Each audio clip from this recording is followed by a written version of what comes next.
The abandoned baby gets its name from the middle candlestick being isolated or abandoned by the two candlesticks on each side.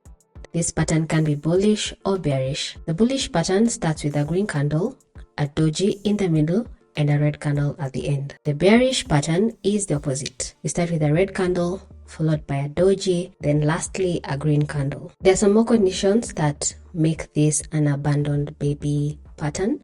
The shadows of the two candles should not overlap. There should be a gap between the first and the second candles and a gap between the second and the third candle. The gaps should be such that the shadows of the adjacent candles do not touch.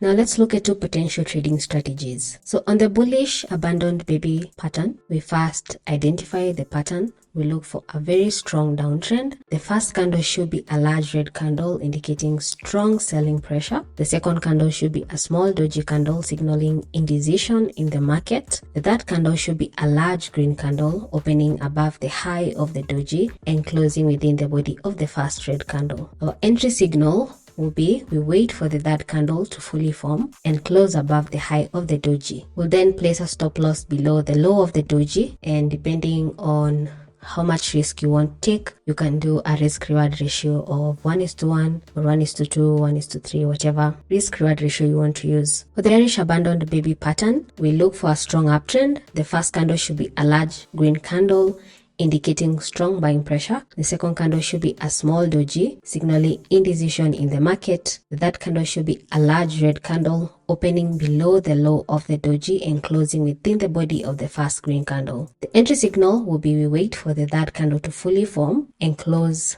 below the low of the doji. We'll then place a stop loss above the high of the doji candle and a take profit target based on your specific risk reward ratio.